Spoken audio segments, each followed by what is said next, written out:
العالمين أوحى إلها. شنو معنى أوحى إلها؟ أكو روايات تقول إنه رب العالمين دزلها ملك اسمه جبرائيل عليه السلام، واكو ناس تقول إنه هي حلمت حلم. فبشكل عام عرفت إنه رب العالمين رايد منها شي لازم تسويه. شنو هذا الشي؟ إنه رب العالمين قال لها أريدك تخلين ابنك بصندوق خشب وتشمريه بالنهر. فباختصار الله بلغها بهذا الشي. بسم الله الرحمن الرحيم. ولا تخافي ولا تحزني إنا رادوه إليك وجاعلوه من المرسلين. فرب العالمين وعدها وقالها لا تخافين، راح نرجعه إلك سالم وما بي شي. ففعلا أم النبي موسى أخذت ابنها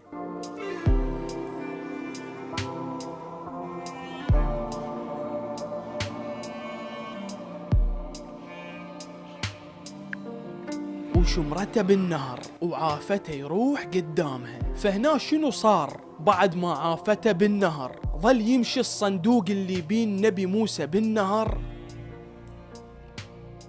لحد ما وقف الصندوق وين؟ يم قصر فرعون. تخيل. طبعا النبي موسى عليه السلام كانت عنده أخت أكبر منه، فأمها من خلت الصندوق بالنهر دزتها قالت لها اتبعي الصندوق شوفي وين راح يروح.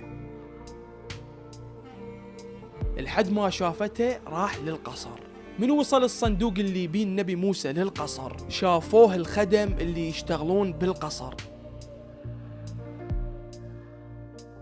وودوه لزوجة فرعون اللي اسمها آسيا. فآسيا زوجة فرعون أول ما شافت النبي موسى كلش حبته واخذته وودته لفرعون. طبعا فرعون اول ما شافه راد يقتله، بس زوجته آسيا ظلت تقنع بيه وما تخليه قتله، وقررت تخليه يتربى عندهم. بسم الله الرحمن الرحيم. لا تقتلوه عسى ان ينفعنا او نتخذه ولدا. لحد ما اقتنع فرعون انه يتربى بالقصر، لان كان معتقد انه هذا طفل عادي، وخصوصا اذا تربى عندهم مستحيل يضرهم. ففرعون خلى زوجته تحتفظ بالولد وتربيه.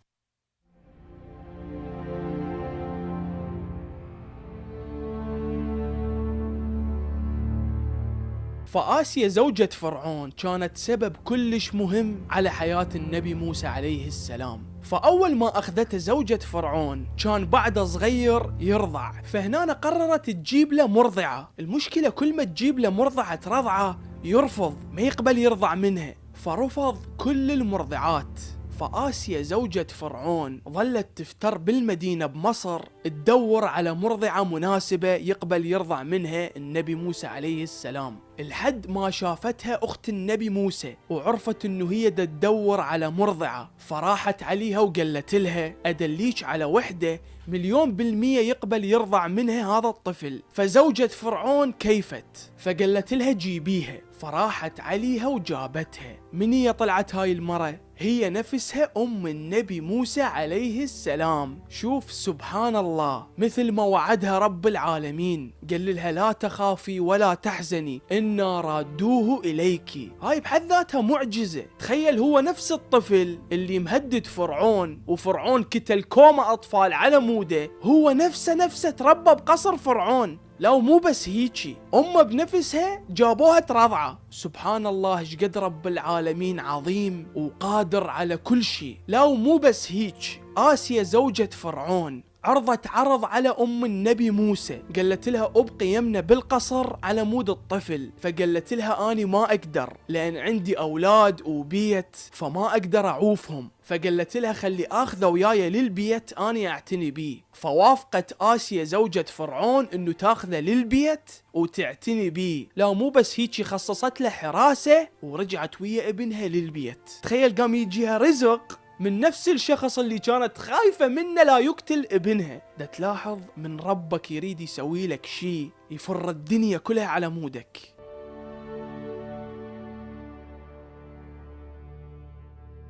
عموما كبر شوية النبي موسى ورجع للقصر وكمل حياته هناك. ظل يكبر شوية لحد ما صار شاب. فبيوم من الأيام كان دا يتمشى النبي موسى عليه السلام بالمدينة، فشاف اثنين دا يتعاركون، واحد من جماعة فرعون اللي هو من الأقباط، وواحد من بني إسرائيل. هذا اللي من جماعة فرعون لازم هذا الولد ويضرب بيه، وهذا ما يقدر يسوي له شيء، لأن قلت لكم بني إسرائيل ما كان عندهم واحد ينصرهم، أكثريتهم عبيد وخدم. فهذا اللي من بني إسرائيل اللي دا ينضرب استنجد بالنبي موسى وتوسل بيه وقال له خلصني. فالنبي موسى راح على هذا الولد اللي من جماعة فرعون اللي قاعد يضرب بالولد، فلزمه وضربه ضربة كلش قوية، ومن كثر ما هاي الضربة قوية هذا الولد مات. فالنبي موسى من شافه مات عافهم وراح يركض. طبعا النبي موسى عليه السلام الله منطيه جسم كلش قوي، فالضربة مالته قوية مو ضربة عادية، ضربة مال نبي. فانقتل هذا الرجال الفرعوني من ضربة النبي موسى عليه السلام.